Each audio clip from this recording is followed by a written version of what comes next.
বিজেপিৰে হওক মুখ্যমন্ত্ৰী হিমন্ত বিশ্ব শৰ্মাৰে হওক কোনোফালে যেন চাউল নিখিজা হৈছে কিবা এটা ৰূপ দিবলৈ চেষ্টা কৰে এটা ঘটনাৰ কিন্তু তাৰ সত্যতা এদিন বা দুদিন পিছত ওলাই পৰে তেনেকুৱা এটা ঘটনাই এবাৰো পুনৰবাৰ পোহৰলৈ আহিছে গোলাঘাটত সিনাহুন কংগ্ৰেছে গৰুচুৰক গ্ৰেপ্তাৰৰ দাবীৰে এক প্ৰতিবাদী কাৰ্যসূচী ৰূপায়ণ কৰিছিল সেই সময়তে এটা কনভয় পাৰ হৈ গৈছিল সেই প্ৰতিবাদস্থলীৰ সন্মুখেৰে গোলাঘাট ৰাজীৱ ভৱনৰ সন্মুখেৰে আৰু প্ৰতিবাদকাৰীৰ মাজৰ পৰা এটা সেউজীয়া ৰঙৰ বটল মাৰি পঠিয়ালে গাড়ীৰ কনভয়লৈ আৰু এই ক্ষেত্ৰত ইতিমধ্যে এজনক এৰেষ্ট কৰিছে আৰু কংগ্ৰেছৰ ফালৰ পৰা কোৱা হৈছে যে সেই যিজন লোক সেই লোকজন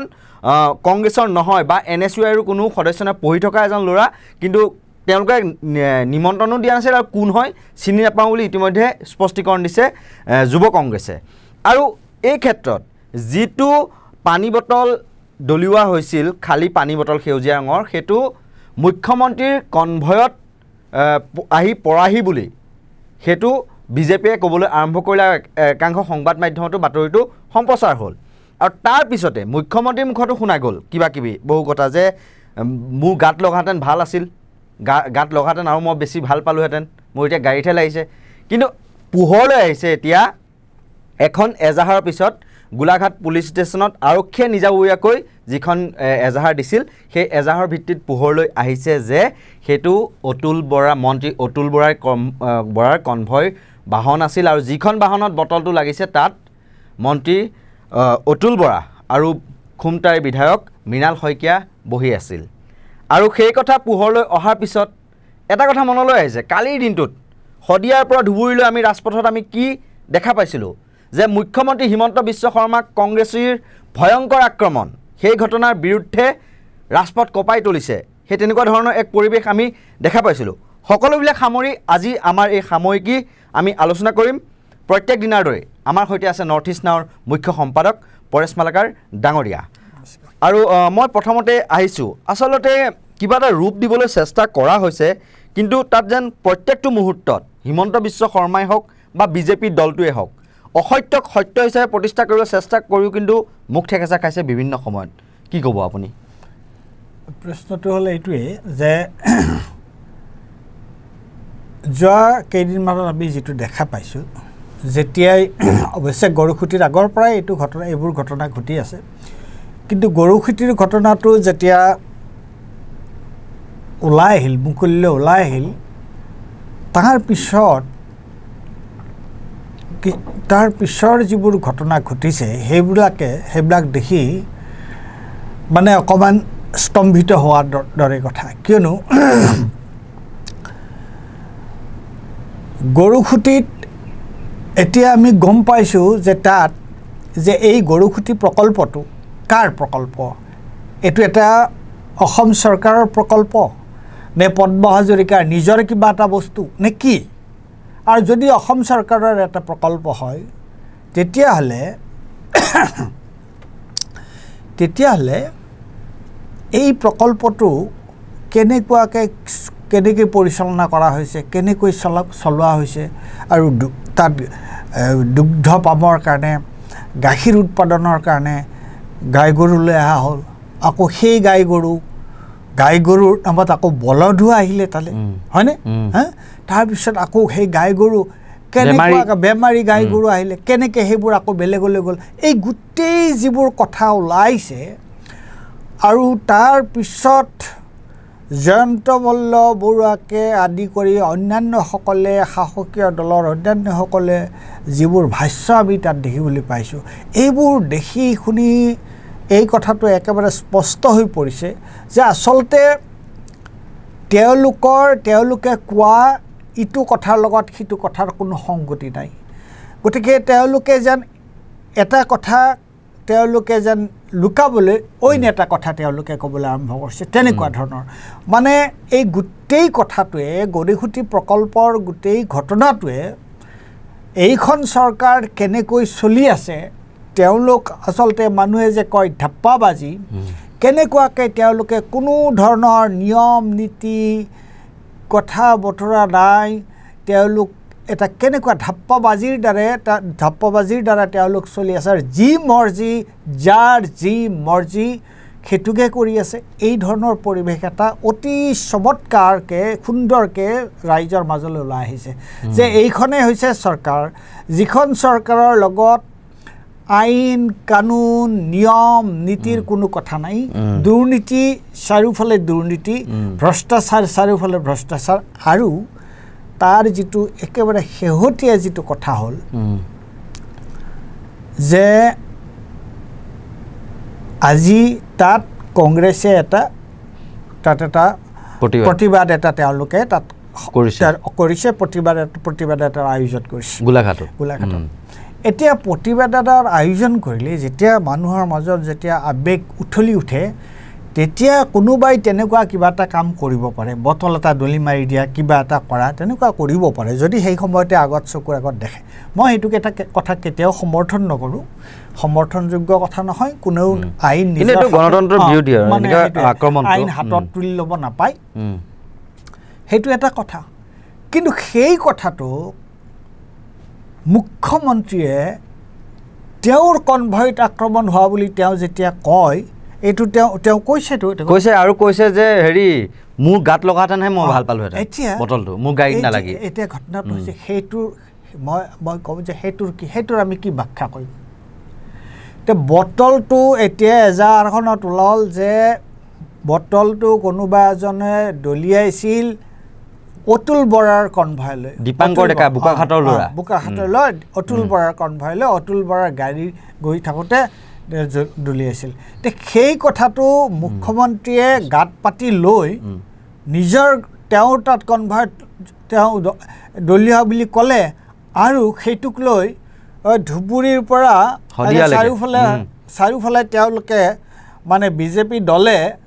তেওঁলোকে প্ৰতিবাদ সাব্যস্ত আজিও জালুকবাৰী সমষ্টিত কৰিছে তেওঁলোকে প্ৰতিবাদ উলিয়ালে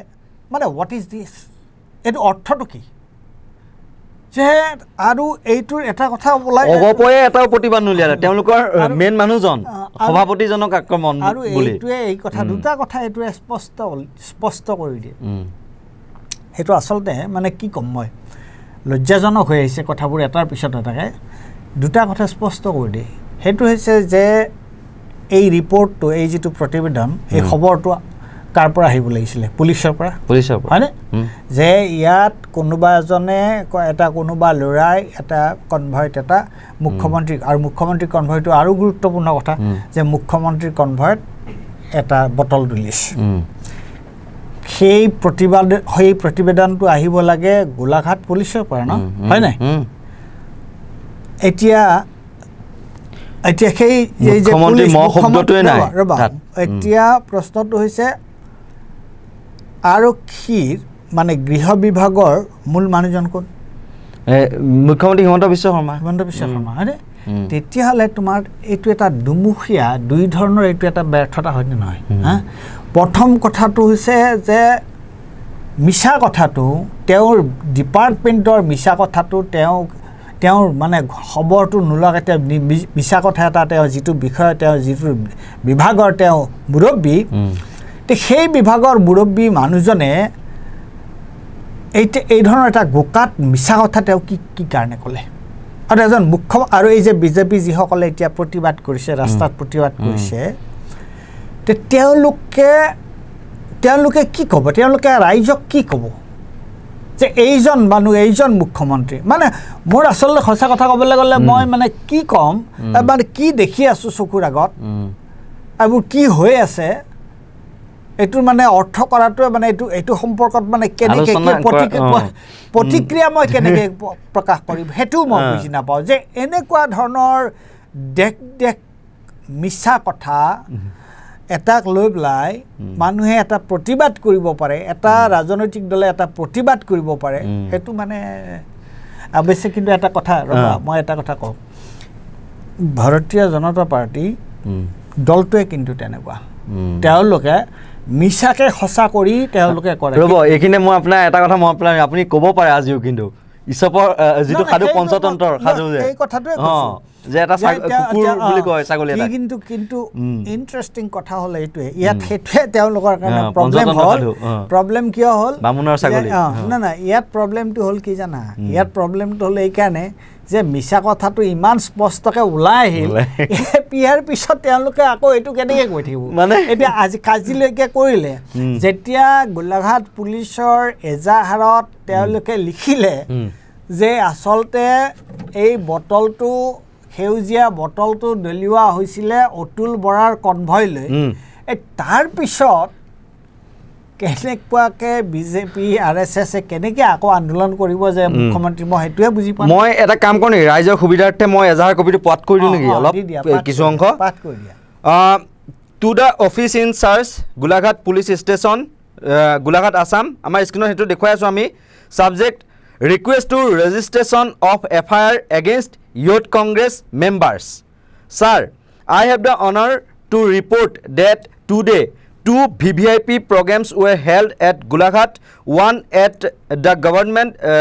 Besborua Sports Complex and the other at the GDSA Indoor Stadium. For these programs,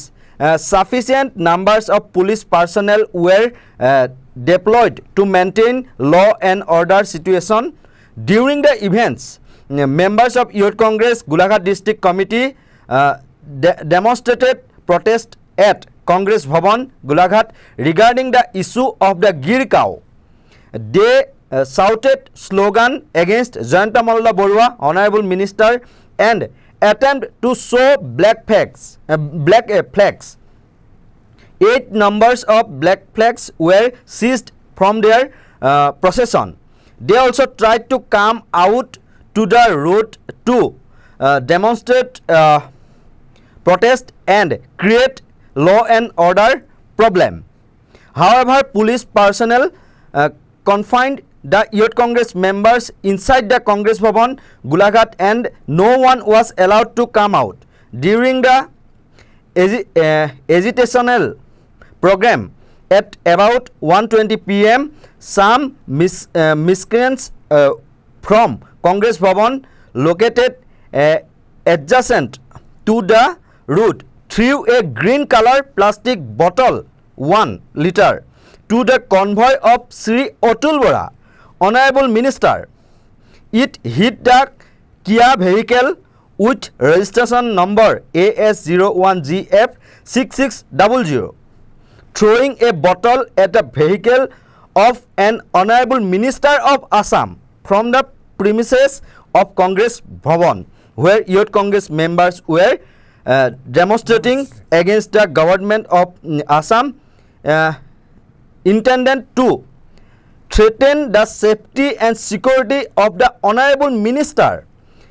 indicating a criminal conspiracy. Any serious threat to a minister or a VVIP is extremely serious in nature and many jeopardize the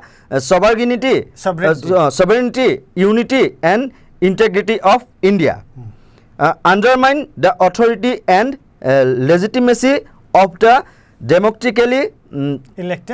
elected government. এনেকে কিছুমান লিখা আছে না এতিয়া মই তোমাৰ এটো কথা কৈছা এটা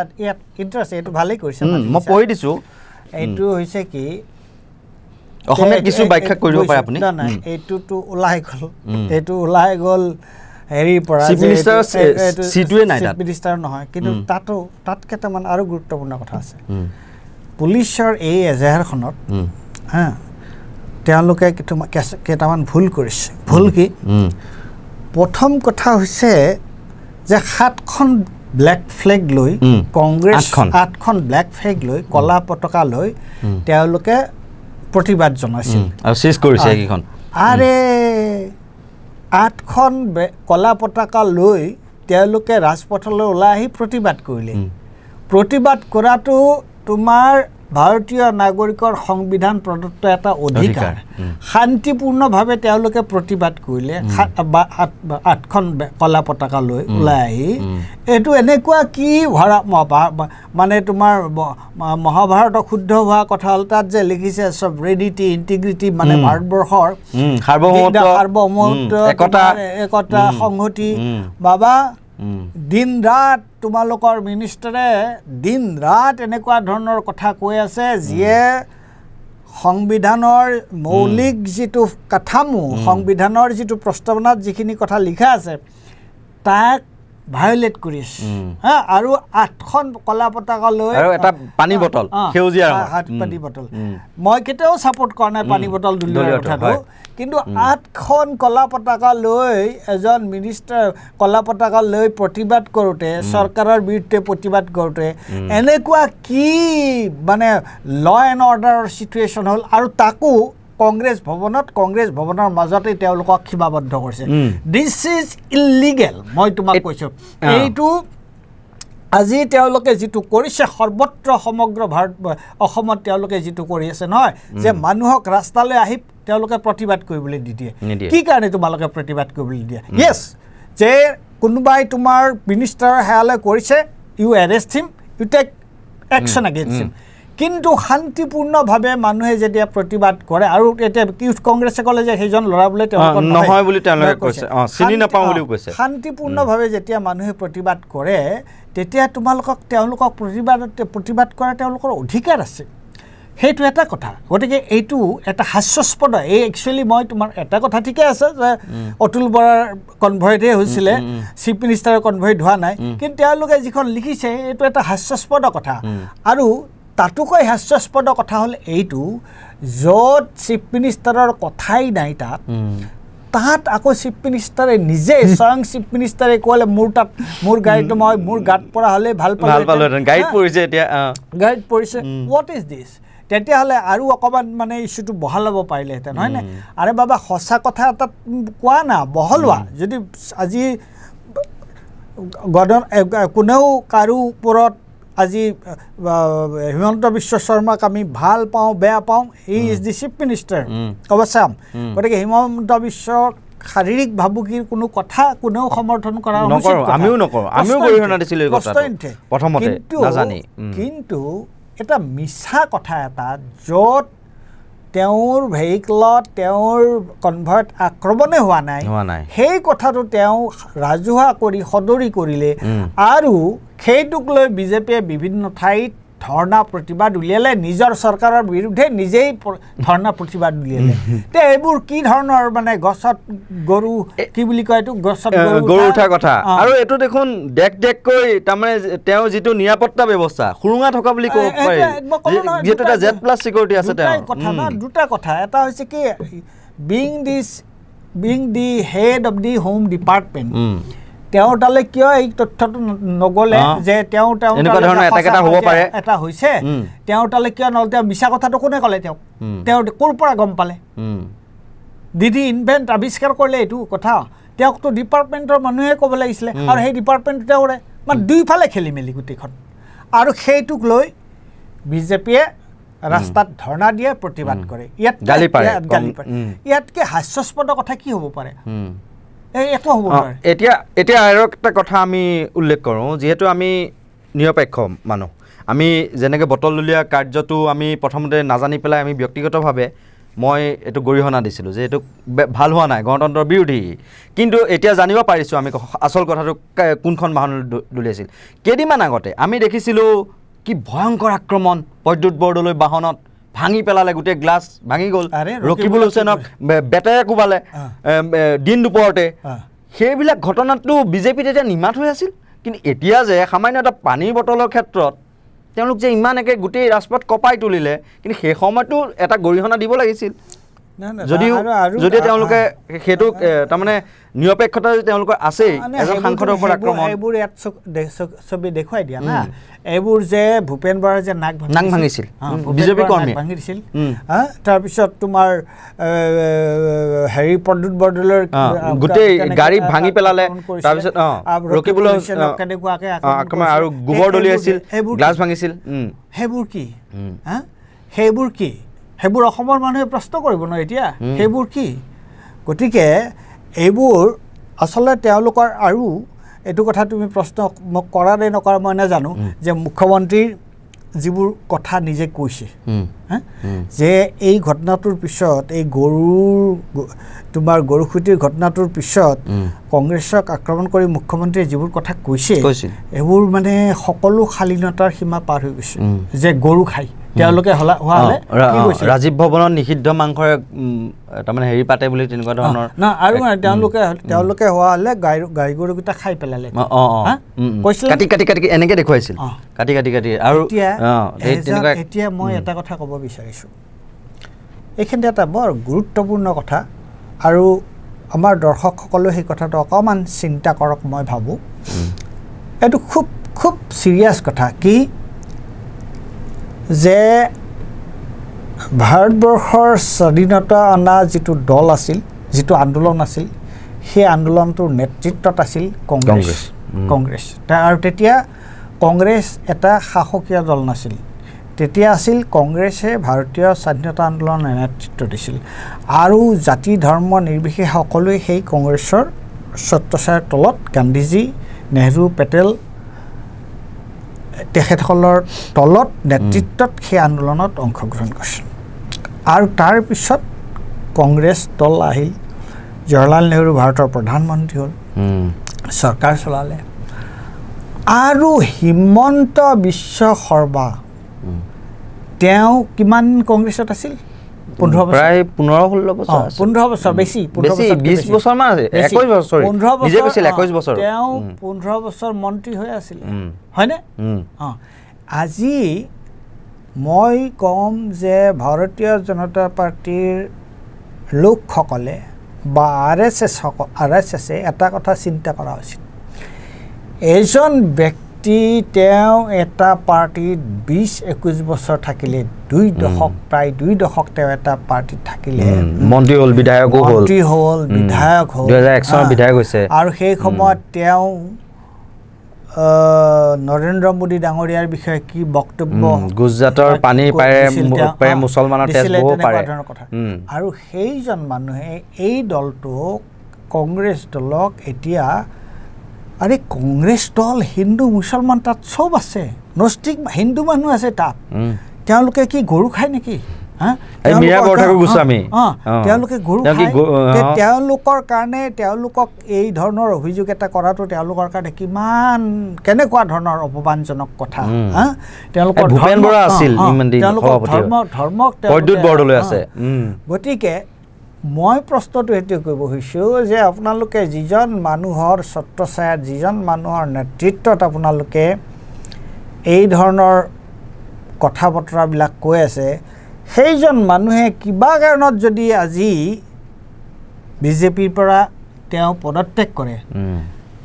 আপোনালোকৰ বিষয়ে তেওঁ কি ক'ব সেইটো চিন্তা কৰক হয়নে নহয় এতিয়া গোটেই ভিতৰৰ কথাখিনি আকৌ যে উলিয়াই নিদিব যে আপোনালোকৰ বিষয়ে তেওঁ কি ক'ব তাৰমানে এজন মানুহ আজি বিজেপিৰ পৰা কংগ্ৰেছৰ পৰা বিজেপিলৈ যোৱা মানুহ বহুত আছে ধৰ্ম নিৰপেক্ষৰ পৰা হিন্দুত্ববাদী হৈ গ'ল গুড়া হিন্দুত্ববাদী কংগ্ৰেছৰ পৰা বিজেপিলৈ যোৱা মানুহ বহুত আছে কিন্তু তেওঁলোকে এনেকুৱা ধৰণৰ কথা কৈছে নেকি হিমন্ত বিশ্ব শৰ্মাই যি ধৰণৰ কথা কৈছে তেনেকুৱা ধৰণৰ কথা কোৱা নাই আৰু সেইকাৰণে এই যে পুৰণা যিবিলাক অলপ নৈষ্টিক ধৰণৰ বিজেপি তেওঁলোকে যে হিমন্ত বিশ্বৰ ওপৰত অতিষ্ঠ হৈছে আমি ভিতৰৰ খবৰ পাইছোঁ বহুত নিজে পাৰ্চনেলি মই নাম নলওঁ দুগৰাকী মোক বিজেপি কৰ্মীয়ে দাদা আপোনাৰ পোষ্টবোৰ মই পঢ়োঁ এনেকৈ কৈছে যে আমি একো ক'ব নোৱাৰোঁ আমাৰ হাত ভৰি বন্ধা মুখ বন্ধা আপুনি যে কৈ আছে যে এই হিমন্ত ফৈদৰ বুলি লিখিছে দেই হিমন্ত ফৈদৰ হেৰি এই হৈছে তাৰমানে অলপ অটপালি বাঢ়িছে, যাৰ কাৰণে আমাৰ নিচিনা পুৰণি বিজেপি কৰ্মী আমি অতিষ্ঠ। মই নাম নলওঁ দেই, তেওঁলোকৰ নিৰাপত্তাৰ খাতিৰত এনে কিন্তু 2-3 গৰাকীৰ পৰা মোলৈ মেছেজ আহিছে। সেইটো নহয়, সেইটোতো তুমি মেছেজ আহিছে, এইটোতো দিন ৰাত কৈ আছে নহয় তেওঁলোকে। গতিকে অশোক শৰ্মাটো তাৰ পৰা বাহিৰলৈ গুচি যাব লাগে, ৰাজেন গোহাঁইও মাজে সময়ে কৈ থাকে, ৰাজেন গোহাঁই কৈ আছে। গতিকে প্ৰশ্নটো হৈছে এইটোৱেই যে অতি ভক্তি চোৰৰ লক্ষণ বুলি যে কথা এটা আছে নহয়। গতিকে এইবোৰ কথা, এই বিশেষকৈ এই যি বক্তব্য তেওঁ দিছে নহয়, যি ধৰণৰ কথা কৈছে যে কংগ্ৰেছে হোৱা হ'লে গৰুকেইটা খাই পেলালেহেঁতেন, মানে ইয়াতকৈ ধিক্কাৰজনক কথা, ইয়াতকৈ অপমানজনক কথা, আৰু তাকো মুখ্যমন্ত্ৰী এজনৰ মুখত, আৰু যিজন মুখ্যমন্ত্ৰী কংগ্ৰেছৰ 15 বছৰ কংগ্ৰেছত গুৰুত্বপূৰ্ণ দায়িত্বত আছিল। এইটো অত্যন্ত লজ্জাজনক আৰু অত্যন্ত মুখ্যমন্ত্ৰী এজনৰ মুখত এই ধৰণৰ কথা শোভা নাপায়। নিশ্চয়কৈ আমি শেষৰ ফাললৈ আহিছোঁ। এইগৰাকী মুখ্যমন্ত্ৰী হিমন্ত বিশ্ব শৰ্মাই এতিয়া ধৰি লওক কিবা এটা মন্তব্য কৰি দিলে বা কিবা এটা ইনষ্ট্ৰাকশ্যন দি দিলে, তাকে এছামে পালন কৰে, আৰু পালন কৰি পেলাই তেওঁলোকে কিবা এটাৰ ওপৰত জঁপিয়াই পৰে, কিন্তু পিছ মুহূৰ্ততে আকৌ কিন্তু তেওঁলোকে লাজ পাবলগীয়া হয়। সেইটো কথা আমি সিদিনাখনৰ লগত পাতিছিলোঁ যে তেওঁক দেখি পেলাই কামটো কৰি দিলে, কিন্তু আকৌ তেওঁ আকৌ লুটি বাগৰ মাৰি দিয়াটো তেওঁ পাকৈত। আৰু এতিয়া যিগৰাকী মানুহ ধৰ্ম নিৰপেক্ষ আছিল সেইজন এতিয়া হিন্দুত্বৰ পোষ্টাৰ বয় হ'ল, আৰু এতিয়া যে বিজেপিৰ পৰা আকৌ যে ওলাই যায়, আপুনি কোৱাৰ দৰে তেওঁৰ সমান যে ধৰ্ম নিৰপেক্ষই ভাৰততে নোলাব, সেইটো কি মানে আছে? গতিকে এই যিসকল তাৰমানে অন্ধভক্তই হওক বা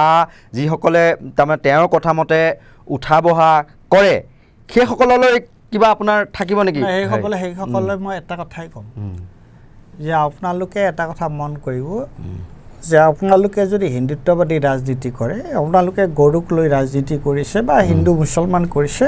আপোনালোকে বিশ্বাস কৰে, মানে হিন্দুত্বৰ ওপৰত আপোনালোকে বিশ্বাস কৰে। কিন্তু মই আপোনালোকক স্পষ্ট কৰি দিব খুজিছোঁ তেখেতসকলক যে হিমন্ত বিশ্ব শৰ্মাই এই হিন্দুত্বত বিশ্বাস নকৰে। হিমন্ত বিশ্ব শৰ্মা এজন অতি চতুৰ ৰাজনীতিক। তেওঁ এই যে চল চাই সিন্ধি খান্দে কি বুলি কয়, চল চাই সিন্ধি দিয়া এজন। তেওঁ নিজৰ ৰাজনৈতিক, নিজৰ স্বাৰ্থ আৰু নিজৰ ৰাজনৈতিক উদ্দেশ্যৰ বাহিৰে তেওঁৰ কোনো ৰাজনীতি নাই, তেওঁৰ কোনো মতাদৰ্শ নাই, তেওঁৰ কোনো আদৰ্শ নাই, একো নাই। তেওঁৰ কথা তেওঁৰ কাৰণে হৈছে যে তেওঁৰ নিজৰ ৰাজনৈতিক উদ্দেশ্য তেওঁৰ চৰিতাৰ্থ কৰিবৰ কাৰণে, ক্ষমতাত থাকিবৰ কাৰণে যি কৰিব লাগে, যি ধৰণৰ কথা ক'ব লাগে, যাক সন্তুষ্ট কৰিব লাগে, তেওঁ সেইটোৱে কৰিব, তাৰ বাহিৰে একো নাই। গতিকে ইয়াত আদৰ্শ, নীতি আদৰ্শৰ কোনো প্ৰশ্ন তেওঁৰ লগত জড়িত নহয়েই, নীতি আদৰ্শৰ প্ৰশ্ন তেওঁৰ লগত নায়েই। তেওঁৰ এটাই উদ্দেশ্য আছে যে তেওঁ ক্ষমতাত থাকিব লাগে আৰু তেওঁক পাৱাৰটো তেওঁক লাগে, বাছ সেইটোৱে। একে শেষত সুধিছোঁ দেই, এটা প্ৰশ্ন মোৰ মনলৈ আহিছে হঠাৎ। যিটো সময়ত ৰাজ্যৰ নিবনুৱা সমস্যাৰ বিষয়ে আলোচনা হ'ব লাগিছিল, মূল্যবৃদ্ধিৰ বিষয়ে আলোচনা হ'ব লাগিছিল, বা শিক্ষাৰ ক্ষেত্ৰত অসমৰ মানদণ্ড তলৰ পৰা 5 নম্বৰ বুলি আমি এক তথ্য পাইছোঁ, আৰু এই ক্ষেত্ৰত GDP ক্ষেত্ৰত তলৰ পৰাহে 5 নম্বৰ বুলি আমি এক তথ্য লাভ কৰিছোঁ। এই ক্ষেত্ৰত এইবোৰ বিষয় আলোচনা হোৱাতকৈ কিন্তু এতিয়া অসমৰ ৰাজনীতিত কেৱল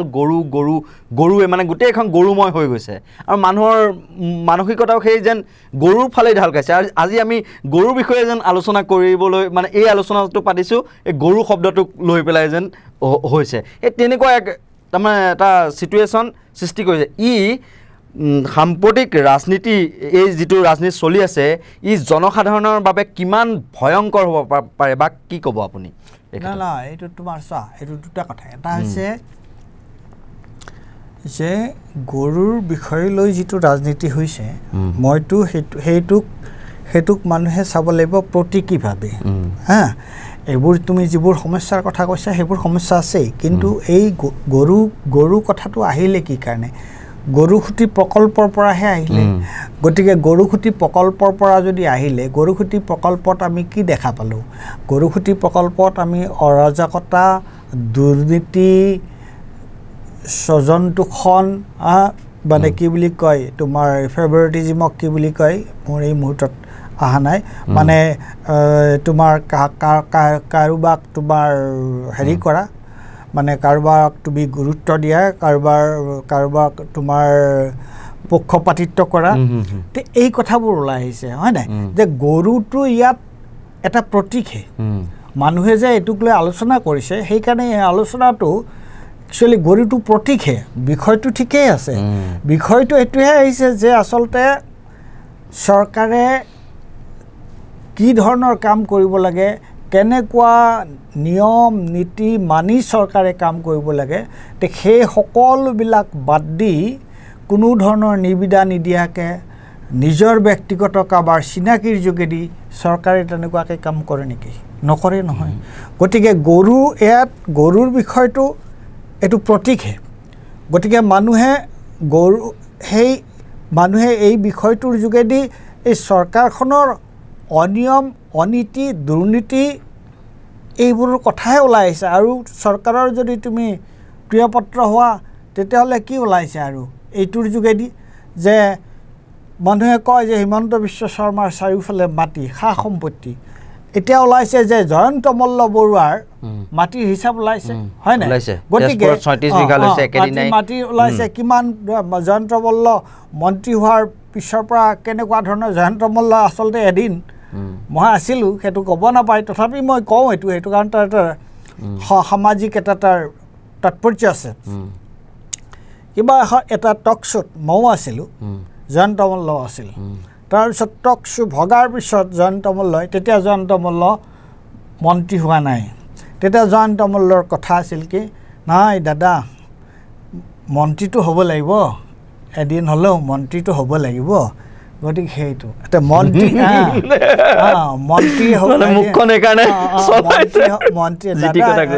অন্ততঃ এদিন মন্ত্ৰী হ'ব পাৰিব লাগিব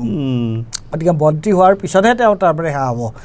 তে কথাটো হ'ল সেইটো আৰু মন্ত্ৰী হোৱা মানেতো এইবোৰ সা সুবিধা কথা বতৰা চব আহি যায় গতিকে বিষয়টো গৰু হ'লেও তাত আপত্তি কৰিবলৈ কথা নহয় কিয়নো এই গৰুটো প্ৰতীকহে